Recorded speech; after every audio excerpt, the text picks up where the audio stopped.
I woke up with a headache that felt like someone was drilling into my skull. The room was too bright, sunlight slicing through the blinds like it had a personal grudge. My mouth tasted like I'd licked an ashtray, and my body ached like I'd run a marathon in my sleep. I groaned, rolling over, expecting to find the familiar mess of my own bed, empty beer cans, a half-eaten bag of chips, maybe my phone wedged under a pillow. Instead, my hand brushed against warm skin. My eyes snapped open. There was a guy next to me, shirtless, sprawled out on his stomach, one arm flung over the edge of the bed.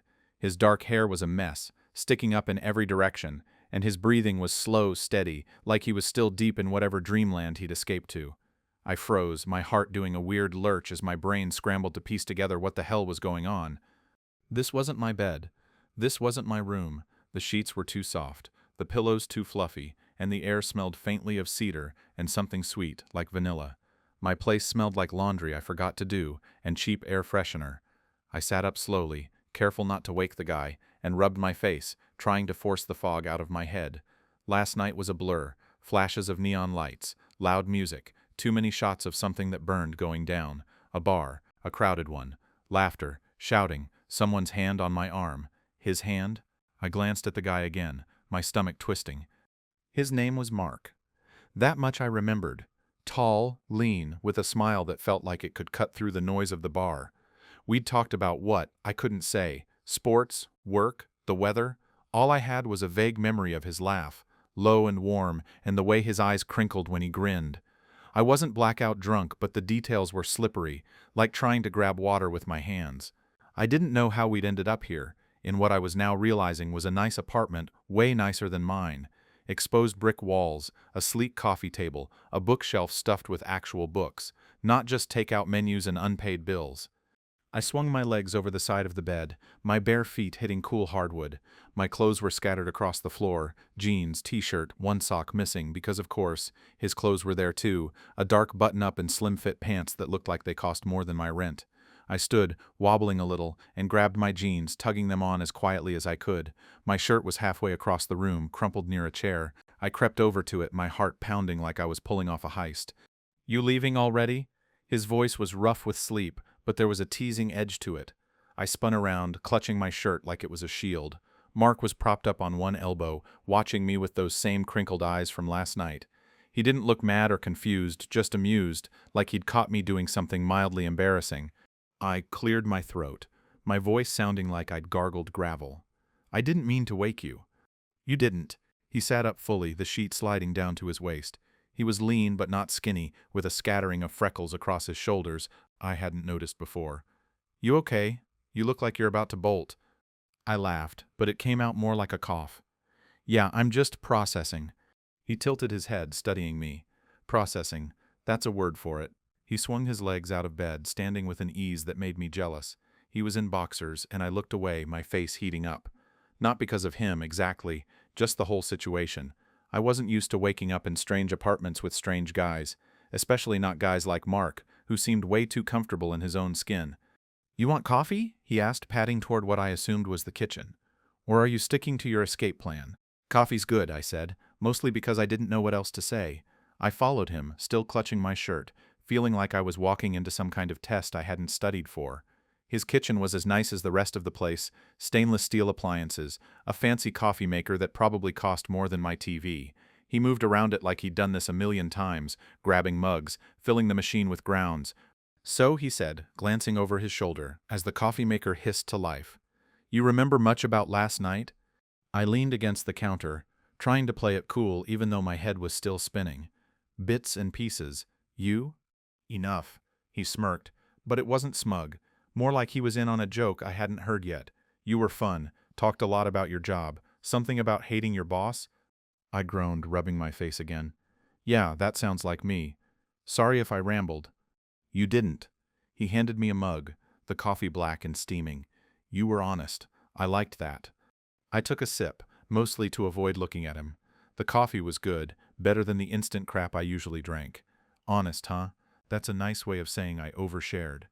He laughed, and there it was again, that warm sound that felt like it could loosen the knot in my chest. Maybe a little, but it was cute. Cute. The word hit me like a stray dart. I wasn't sure if I was flattered or embarrassed. Maybe both. I set the mug down, finally pulling my shirt over my head. Look, Mark, I'm not sure what happened last night. I don't usually. I trailed off, not knowing how to finish that sentence without sounding like an idiot. You don't usually end up in bed with a guy? He finished for me, his tone light but not mocking. He leaned against the counter, mirroring my stance, his mug cradled in both hands. It's cool. You were drunk, I was drunk. Things happened. I nodded, but my stomach was still doing flips. Things happened. That was one way to put it. I wasn't naive, I knew what things probably meant, but I didn't feel violated or used. If anything, I felt curious, like I'd stumbled into something I didn't quite understand but wasn't ready to run from either. You're freaking out a little, aren't you? Mark asked, his eyes softening. Maybe, I admitted. This is just new territory. He nodded, like he got it. Fair. Want to talk about it? Or would you rather keep pretending you're fine and sneak out when I'm not looking? I laughed despite myself. You're kind of a smartass, you know that. Part of my charm, he grinned, taking a sip of his coffee. Seriously though, no pressure. You want to leave, I won't stop you. But if you want to stick around, figure out what's going on in that head of yours, I'm here. I didn't know what to say to that. Part of me wanted to grab my shoes and bolt. But another part, the part that noticed how his freckles caught the morning light, how his voice was calm without being pushy, wanted to stay. I wasn't sure what that meant about me. I'd always thought I was straight, or at least I'd never questioned it. Women, bars, the usual hookups. That was my lane. But last night something had shifted. Mark had been different. Not just a random guy at a bar. There was a pull there, something I couldn't name. Okay, I said finally, my voice quieter than I meant it to be. I'll stay, for now. His smile widened, but he didn't push it. Cool. Want breakfast? I make a mean omelet. I nodded, feeling a little steadier. Yeah, that sounds good. The rest of the morning went easier than I expected. Mark wasn't kidding about the omelets, fluffy, cheesy, with just the right amount of spinach to make me feel like I was being healthy. We ate at his small kitchen table, the kind of setup that felt like it belonged in a magazine. He didn't pry, didn't ask me a million questions about what I was feeling. Instead, he talked about normal stuff, his job as a graphic designer, the dog he wanted to get but couldn't because of his lease, the time he accidentally set off the fire alarm trying to cook Thanksgiving dinner. It was easy to listen to him, to let his voice fill the space between us. But underneath it all, my mind was racing. I kept stealing glances at him, trying to figure out what had drawn me to him last night. It wasn't just the alcohol, though that hadn't hurt. There was something about the way he carried himself, confident but not cocky, like he knew who he was and didn't need to prove it. I envied that. My life felt like a series of stumbles, shitty job, shittier apartment, a string of relationships that never went anywhere. I wasn't unhappy exactly, but I wasn't. You're doing it again, he said, snapping me out of my thoughts. He was wiping down the counter, his back to me, but I could hear the smile in his voice. Doing what? Sully, overthinking. I can practically hear the gears grinding. I snorted, pushing my plate away. Maybe I am. This is just a lot. He turned, leaning against the sink, his arms crossed. Want to tell me what's going on in there? He tapped his temple, mimicking me. I hesitated. Part of me wanted to brush it off, make a joke, change the subject. But he was looking at me with those damn eyes again, like he actually cared what I had to say. I don't know, man. I've never done this. With a guy, I mean. I'm not even sure what I'm feeling right now. He nodded, like that made perfect sense. That's okay. You don't have to have it all figured out. Most people don't, you know. Yeah, but most people don't wake up in some dude's bed wondering if they're having a midlife crisis at 32. He laughed, loud and genuine. Fair point.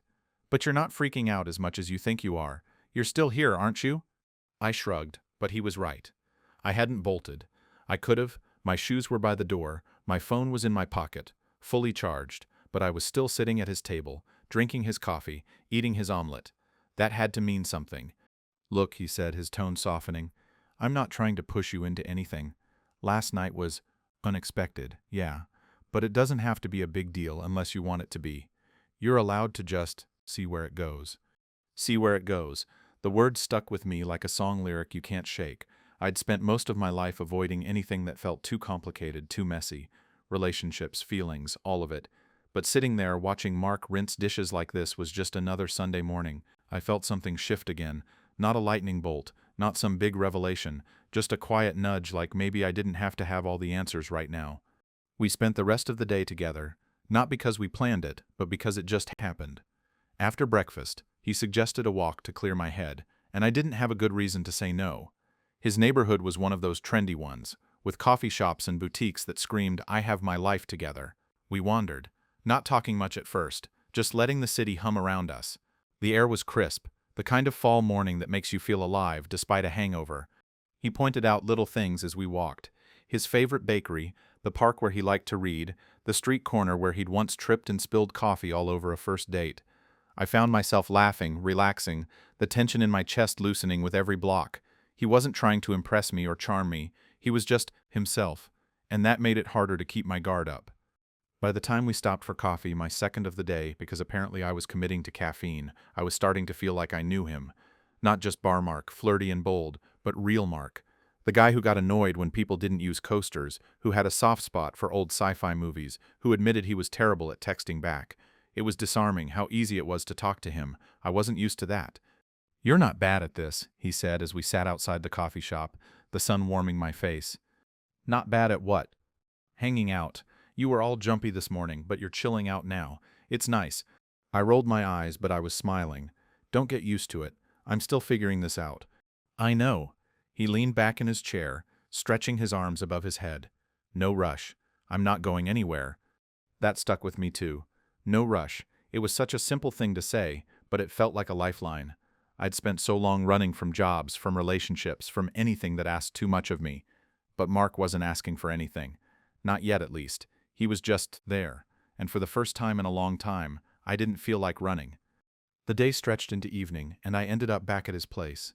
Not for anything heavy, just to watch a movie. He'd mentioned some old sci-fi flick he loved, and I was curious.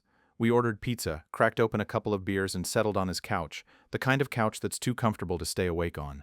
The movie was cheesy, bad special effects, worse dialogue, but Mark's commentary made it hilarious. He kept pausing to point out plot holes or mock the aliens' rubbery costumes, and I was laughing so hard my sides hurt. Somewhere in the middle of the movie, I realized I was comfortable. Not just with the couch or the beer or the pizza, but with him, with this, whatever it was. I didn't have a name for it yet, and maybe I didn't need one. For the first time all day, I wasn't overthinking. I was just there. When the movie ended, he turned to me, his arms slung over the back of the couch. "So you sticking around for the sequel, or are you finally going to make your great escape?" I laughed, shaking my head. "You're relentless, you know that?" "Part of my charm," he said, echoing his earlier line. I looked at him, really looked at him, and felt that nudge again.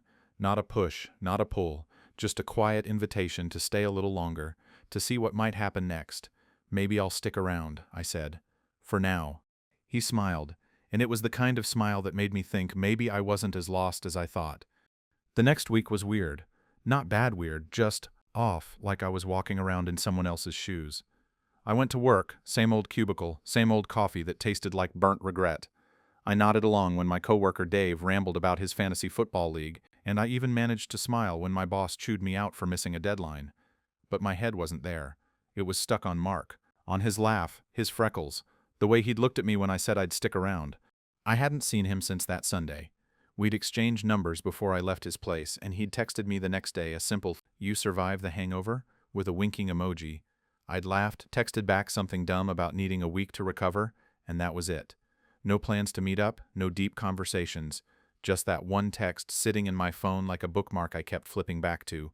I didn't know what I was supposed to do next. Call him? Ask him out?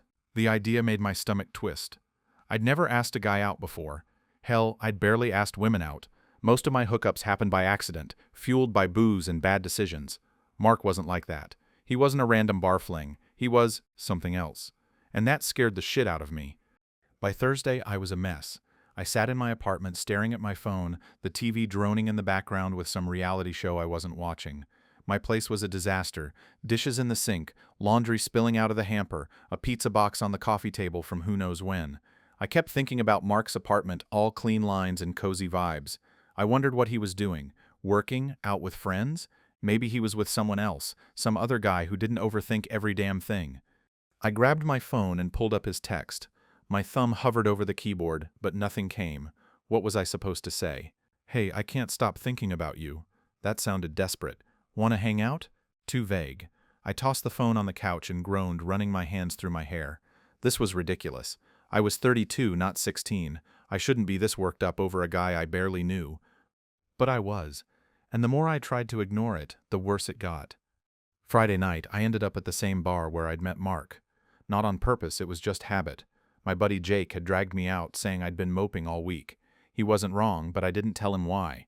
Jake was a good guy, but he wasn't the type you spilled your guts to. He'd probably laugh if I told him I was freaking out over a guy, or worse, he'd get weird about it. The bar was packed, same as last time. Neon lights, thumping music, the air thick with sweat and cheap cologne. I scanned the crowd, half hoping I'd see Mark, half dreading it. What would I even say if he was here? "Hey, fancy meeting you here." God, I was hopeless. Jake handed me a beer, already halfway through his own. "You all right, man? You look like you lost your dog." I forced a laugh, taking a swig. "Just tired. Work's been a bitch." He nodded, not pushing it. That was the thing about Jake, he didn't dig too deep. We talked about nothing. Sports, work, some girl he was trying to impress. I nodded along, but my eyes kept drifting to the door. Every time it opened, my heart did a stupid little jump, like I was waiting for Mark to walk in with that easy grin of his. He didn't show. By midnight, I was 3 beers in and feeling worse than when I'd arrived. Jake was off flirting with some girl at the bar, and I was sitting alone, scrolling through my phone like an idiot. Mark's text was still there, unchanged. I typed out a message, "You around this weekend?" then deleted it. Typed it again, deleted it again. I was about to chuck my phone across the room when it buzzed. It was him. "Hey, stranger. Still alive?" I stared at the screen, my pulse kicking up. He'd texted me. Out of nowhere, I typed back before I could overthink it. "Barely. You?" His reply came fast. "Same. Long week. You free tomorrow?" My hands were sweaty, which was embarrassing. "Free tomorrow?" Yeah, I was free. My plans were Netflix and maybe cleaning my apartment if I felt ambitious. But now all I could think about was seeing him again. I typed, "Yeah, I'm around. What's up?" "Coffee. There's a place by me you'd like." 11? I hesitated, my thumb hovering. Coffee. Simple. No pressure. But it felt like a big deal, like I was stepping over some invisible line. I took a deep breath and hit send. "Sounds good. See you then." He sent back a thumbs-up emoji, and I laughed, some of the tension in my chest easing. I pocketed my phone and finished my beer, feeling lighter than I had all week. The coffee shop was one of those hipster spots with mismatched furniture and chalkboard menus.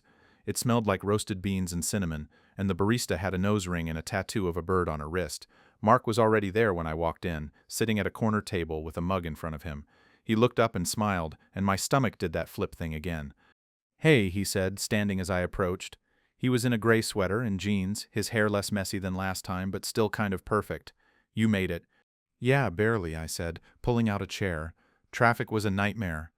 He chuckled, sliding a menu across the table. "They've got good lattes here, or just plain coffee if you're not feeling fancy."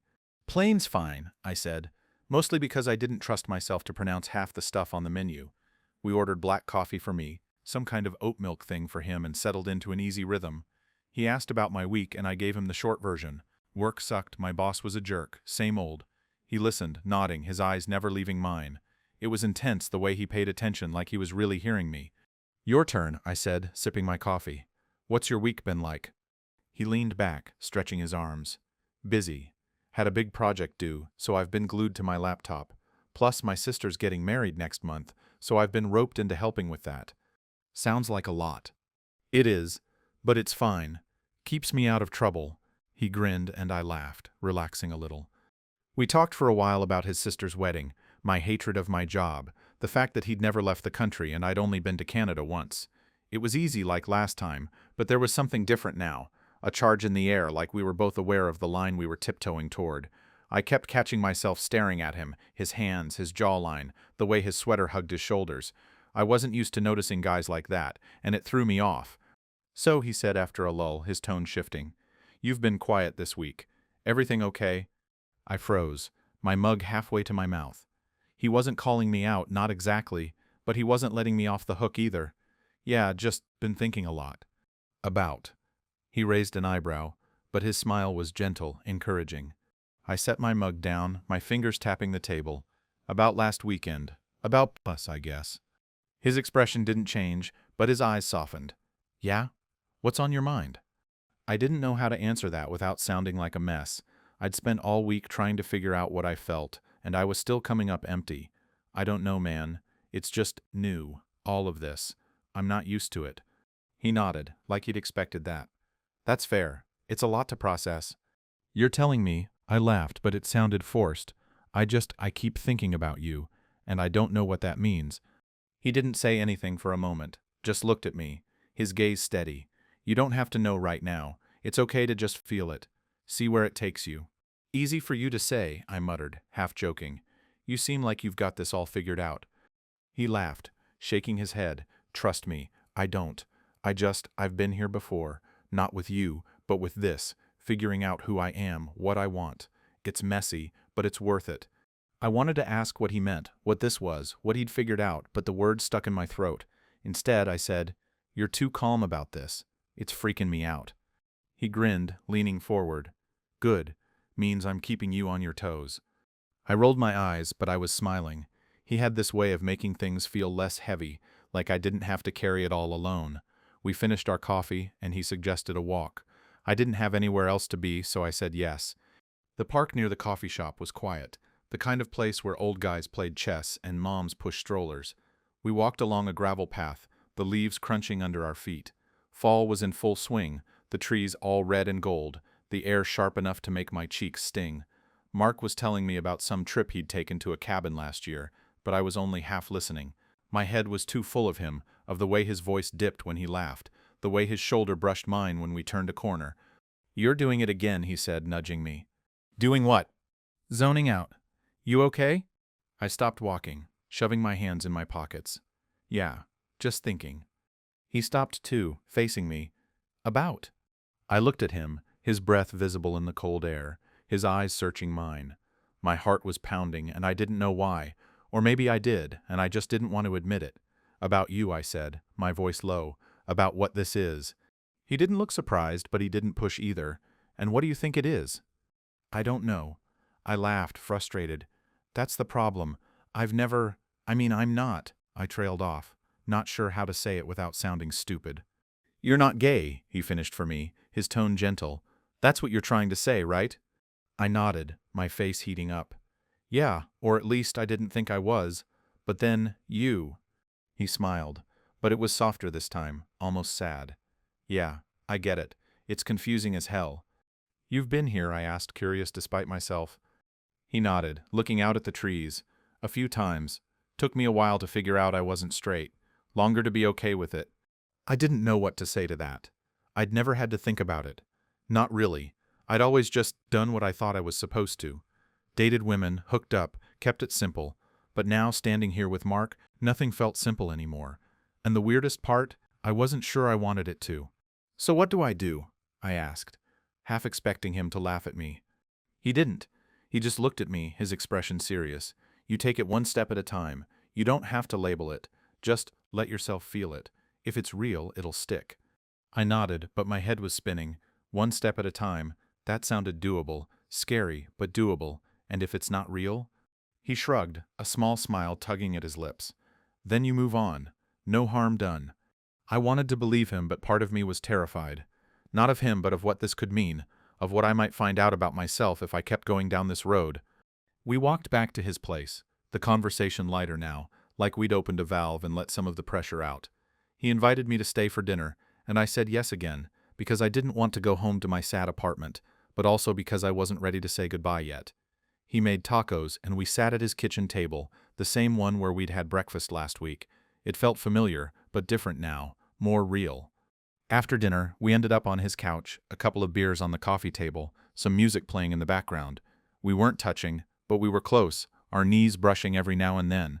I could feel him, the warmth of him, the way he filled the space beside me. My head was buzzing, and it wasn't from the beer. You're thinking again, he said, his voice low. Yeah, I admitted, looking at him. He was watching me, his eyes dark in the dim light. I'm thinking I want to kiss you. His eyebrows lifted, but he didn't. Yeah? That's new. Tell me about it.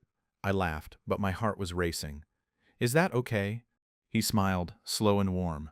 More than okay. I leaned in, hesitant at first, my hand resting on the couch between us. He met me halfway, his lips soft, steady, like he was testing me. It wasn't like last weekend. There was no alcohol to blur the edges, no frantic energy, just him and me and this moment. I kissed him back, slow at first, then deeper, my fingers finding his jaw, his hand sliding to my shoulder. When we pulled back, I was breathless, my head spinning. "Okay," I said, my voice hoarse. "That was—" "Yeah," he said, his smile mirroring mine. "That was." We didn't talk much after that, just sat there, close, the music filling the silence. I didn't know what came next, but for the first time all week, I wasn't feel like I had to. I was a start. The next few weeks were a blur of moments like that. Coffee dates, walks in the park, dinners at his place or mine, kisses that felt less like crossing lines and more like finding something I didn't know I'd been looking for. I was still scared, still confused, but it was getting harder to pretend I didn't feel something real. Mark was patient, never pushing, but he was honest too. He'd tell me when he was happy, when he was frustrated, when he wanted more. It was new for me, that kind of openness. I wasn't used to it, but I was starting to crave it. One night we were at my place, a rare occurrence because my apartment was a dump compared to his.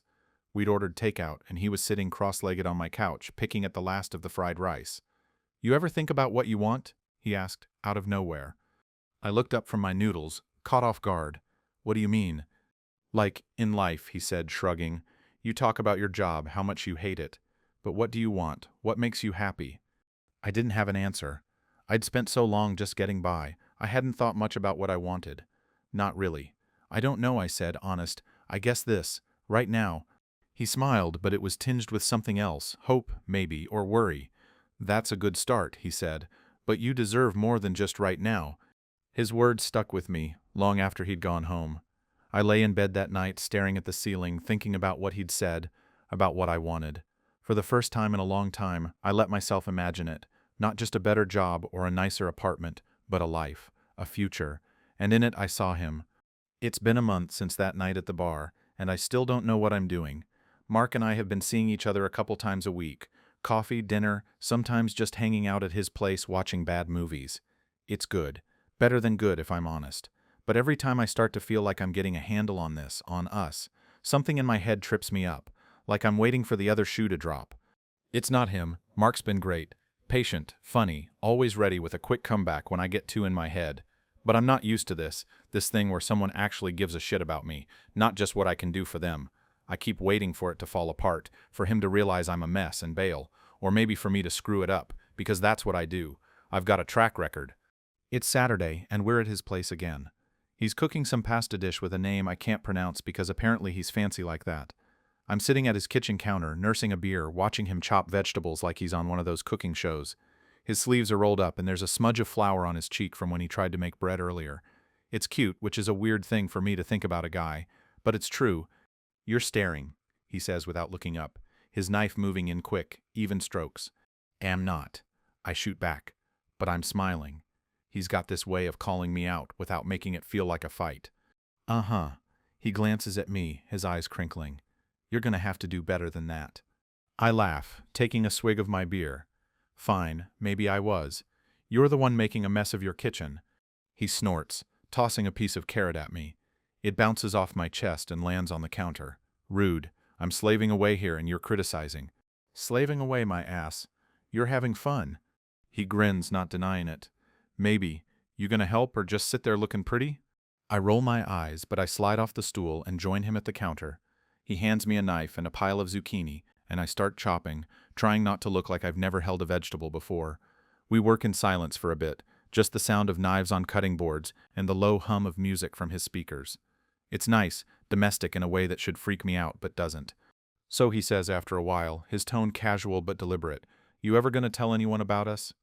I freeze, the knife halfway through a zucchini. My heart does a weird stutter, like it's trying to decide whether to race or stop altogether. "What do you mean?" He keeps chopping, but I can tell he's watching me out of the corner of his eye.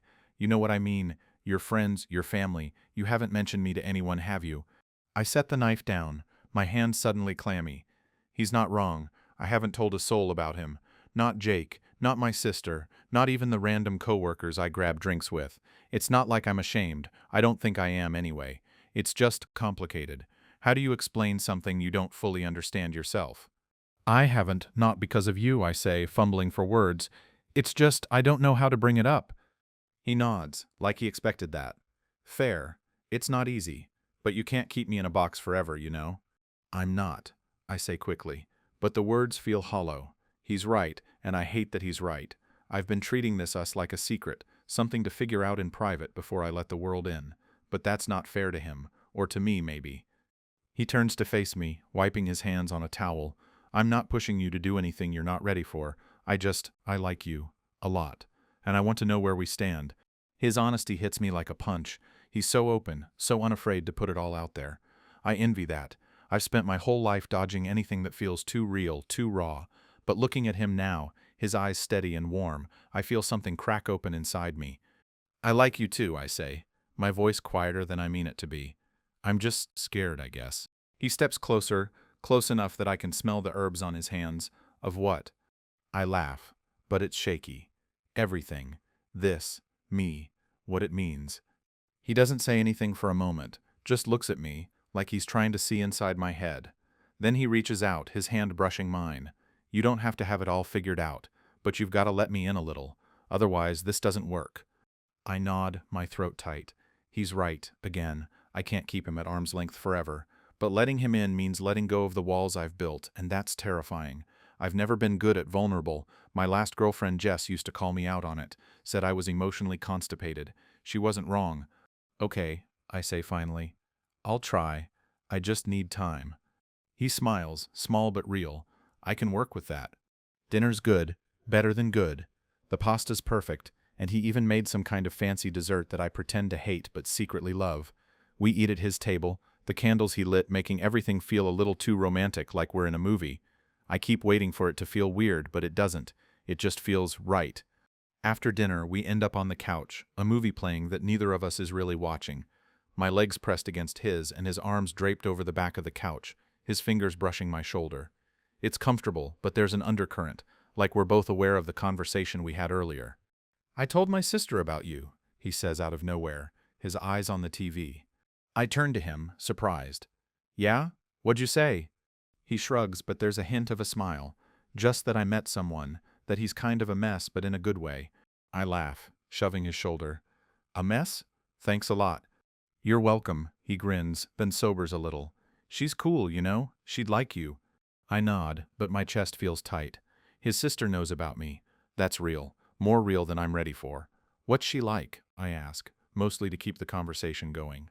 Bossy, he says, laughing, but in a good way. She's the one who's getting married. Keeps trying to set me up with her fiancé's friends.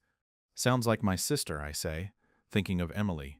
She's always been the one to push me, to call me out when I'm coasting. I haven't told her about Mark, and the thought of it makes my stomach twist. She'd be cool, probably. She's not the judgmental type. But it's still a big step. You should tell her, Mark says, like he's reading my mind. Not saying you have to, but it might help. Make it feel more real. I don't say anything, just nod. He's not wrong, but the idea of saying it out loud to anyone feels like jumping off a cliff. I'm not even sure what I'd say. Hey Em, I'm dating a guy. It sounds so simple, but it's not. Not for me. The next day, I'm at work, staring at my computer screen, pretending to care about spreadsheets. My phone buzzes, and it's a text from Emily. You alive? Haven't heard from you in forever. I smile, but it's tinged with guilt. She's right. I've been dodging her calls, mostly because I don't know how to talk to her without spilling everything. I type back, yeah, just busy. You free this weekend? She replies instantly, duh. Come over Sunday. Bring beer. I laugh, but my heart's racing. Sunday. That's my chance to tell her.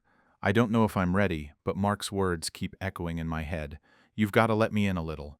If I can't tell my sister, who's been my best friend since we were kids, how am I supposed to make this work? The rest of the week drags. Work's a blur, and I keep catching myself daydreaming about Mark, his laugh, the way he looks at me when he thinks I'm not paying attention. By the time Sunday rolls around, I'm a nervous wreck. I show up at Emily's place with a six-pack and a knot in my stomach. She opens the door, her hair in a messy bun, wearing sweatpants and a t-shirt that says, "Coffee is my love language." You look like crap, she says, grabbing the beer and hugging me. Thanks, I mutter, following her inside. Her apartment's cozy, cluttered with books and plants and random art she's collected from thrift stores. It feels like home, which makes what I'm about to do even scarier. We sit on her couch, cracking open the beers, and she starts grilling me about work, my non-existent love life, the usual.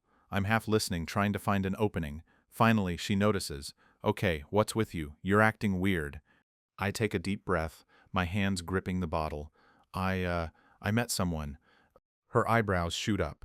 No shit? Who? I hesitate, my heart pounding.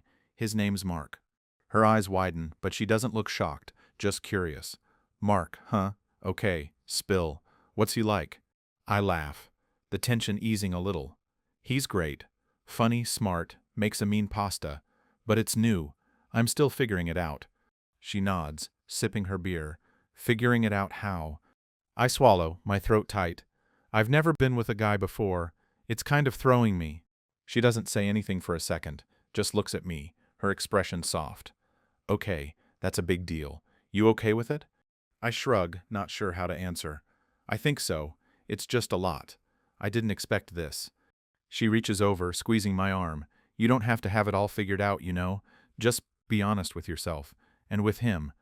I nod, my eyes stinging. She's right, and it's exactly what Mark's been saying. But hearing it from her, someone who's known me my whole life, makes it feel more real. Thanks, Em, I say, my voice rough. Anytime, dummy. She grins, clinking her bottle against mine. Now tell me more about this Mark guy. He better be good enough for you. I laugh. And for the first time all week, I feel like I can breathe. I see Mark the next day, and I tell him about Emily. We're at the park again, sitting on a bench, watching kids chase each other around. He's got a coffee in one hand, his other arm slung over the back of the bench, his fingers brushing my shoulder. She sounds cool, he says when I finish. You feel better? Yeah, I say, and I mean it. It was scary, but it helped, made it feel less like I'm hiding. He smiles, his eyes crinkling. Good, I'm proud of you. I roll my eyes, but my chest feels warm. Don't get sappy on me. Too late. He leans over, kissing my cheek, quick and casual, like it's the most natural thing in the world. I freeze for a second, glancing around, but no one's paying attention. Just kids playing, an old guy walking his dog. The world doesn't end. Okay, I say, my voice a little shaky. You're gonna have to warn me before you do that in public. He laughs, but his eyes are soft. Deal. But you're gonna have to get used to it eventually. I don't say anything, just lean into him a little, letting his warmth ground me. We sit there for a while, not talking, just watching the world go by. For the first time in a long time, I feel like I'm exactly where I'm supposed to be. The next few weeks are a whirlwind. Mark and I are spending more time together, and it's starting to feel like something solid. Not just a fling, not just a phase, something real. I'm still scared, still overthinking, but it's getting easier to push through it. I tell Jake about Mark, and he's surprisingly chill.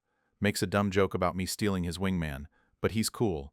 I even bring Mark to meet Emily, and she loves him, just like I knew she would. But it's not all smooth. There are moments when I feel like I'm drowning, when I catch myself wondering what people think, or when I see a couple holding hands and realize that could be us, and it freaks me out. Mark's patient, but I can tell it's hard for him sometimes, waiting for me to catch up. He doesn't say it, but I see it in the way he looks at me when I pull back, when I hesitate to hold his hand or kiss him goodbye. One night, we're at his place, lying in bed, the room dark except for the streetlight coming through the window. His head's on my chest, his breathing slow and steady. I'm running my fingers through his hair, and it feels so natural it scares me. I love you, he says, his voice quiet but clear. I freeze, my hand stilling. My heart's pounding so hard I'm sure he can hear it. I don't know what to say. I feel it. I know I do, but saying it out loud feels like jumping off that cliff again. You don't have to say it back, he says, lifting his head to look at me. I just wanted you to know. I nod, my throat tight. Okay, I whisper. I'm getting there. He smiles, small and understanding, and lays his head back down. I hold him a little tighter, my chest aching. I want to say it. I want to be as brave as he is, but I'm not there yet, and he's okay with that. For now. It's been 3 months since I woke up in Mark's bed, hungover and confused. 3 months since my life took a turn I never saw coming. I'm still not sure I've got it all figured out, but I'm starting to think maybe that's okay. Mark's been there every step of the way, steady as a damn rock, even when I'm a mess.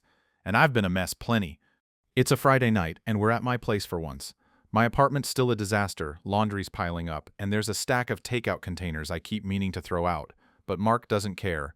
He's sprawled on my couch, a beer in one hand, scrolling through his phone with the other. I'm in the kitchen, trying to make sandwiches because I promised I'd cook tonight, but let's be real, sandwiches are about as fancy as I get. You're gonna burn the place down, he calls, not looking up from his phone. Shut up, I shoot back, but I'm grinning. It's just peanut butter and jelly. Even I can't screw that up. He laughs, that low, warm sound that still makes my chest do weird things. Famous last words. I finish the sandwiches and bring them over, dropping onto the couch next to him.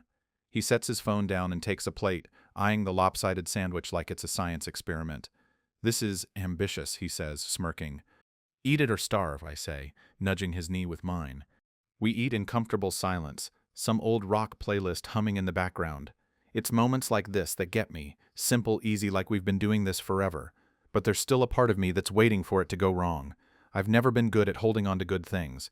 Jobs, relationships, you name it. I always find a way to mess it up. With Mark, though, I'm trying not to. So, he says, brushing crumbs off his hands, you free next weekend? I raise an eyebrow, swallowing a bite of sandwich. Depends. What's up? He leans back, his arms stretching along the back of the couch, his fingers brushing my shoulder. My sister's wedding. I was thinking you could come. I freeze, the sandwich halfway to my mouth. His sister's wedding, the one he's been stressing about for weeks. I've met his sister Anna once. She came to town for a weekend, and we all grabbed dinner.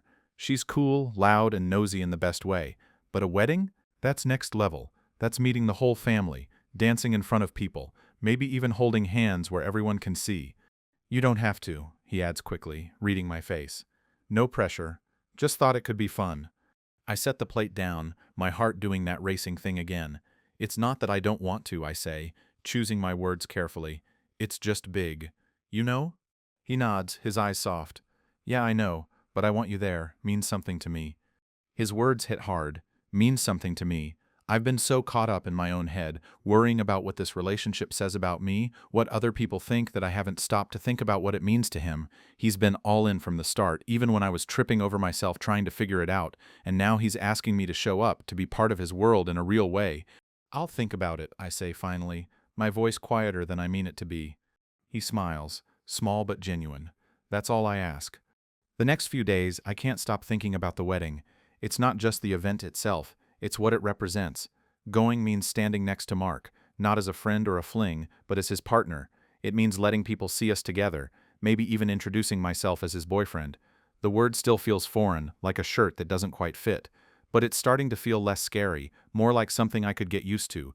I call Emily on Wednesday, needing to talk it out. She picks up on the second ring, her voice bright. Hey stranger, what's up? I'm pacing my apartment, my phone pressed to my ear. Mark invited me to his sister's wedding. No way, she says, and I can hear the grin in her voice. That's huge. You going? I don't know yet, I admit, running a hand through my hair. It's just a lot. Like meeting his family, being out, I guess. She's quiet for a second, and when she speaks, her tone's softer. Yeah, I get it. It's scary, but you like him, right? More than like, I say before I can stop myself. It's the first time I've said it out loud, and it feels like a weight lifting. Then go, she says, like it's the simplest thing in the world. You don't have to have it all figured out, just show up. For him, for you.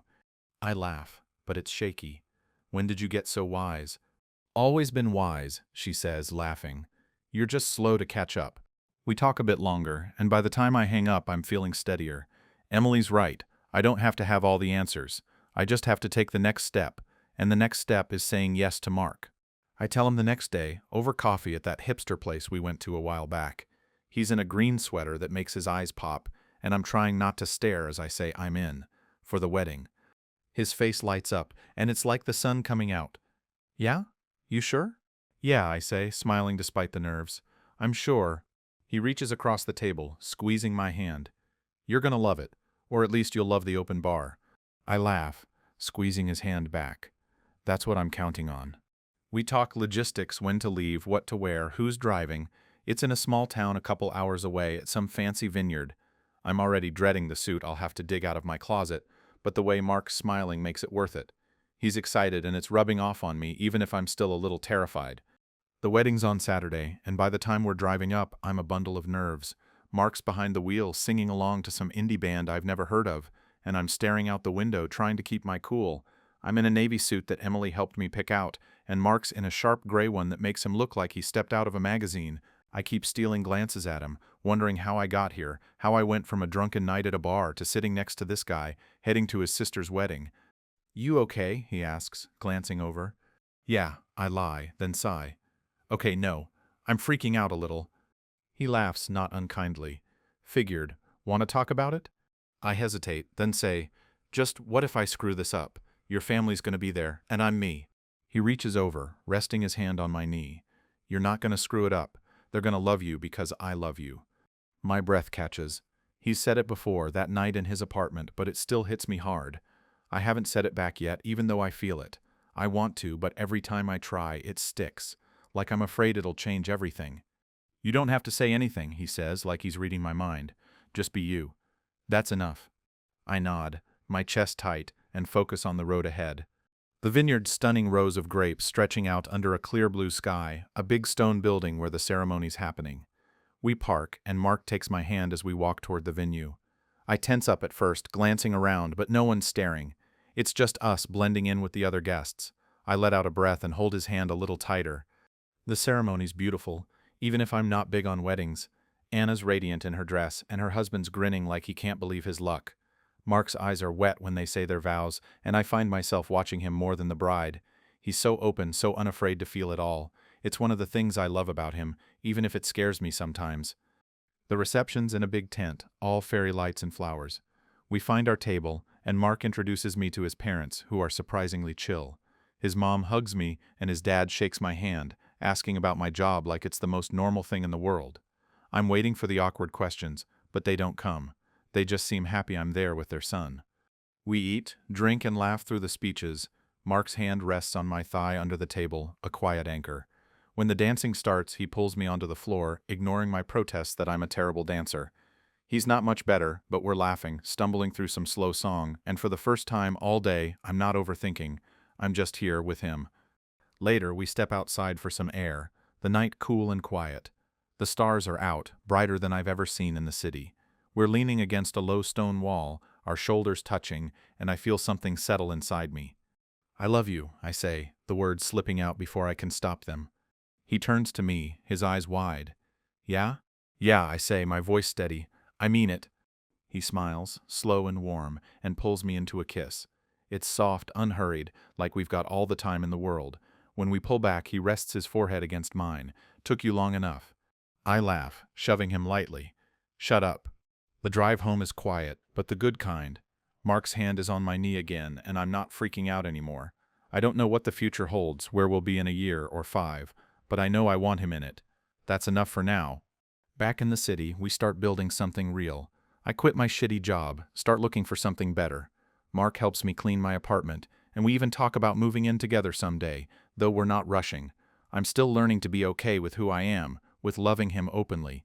It's not always easy. There are still moments when I catch myself worrying about what people think, but it's getting better. He makes it better.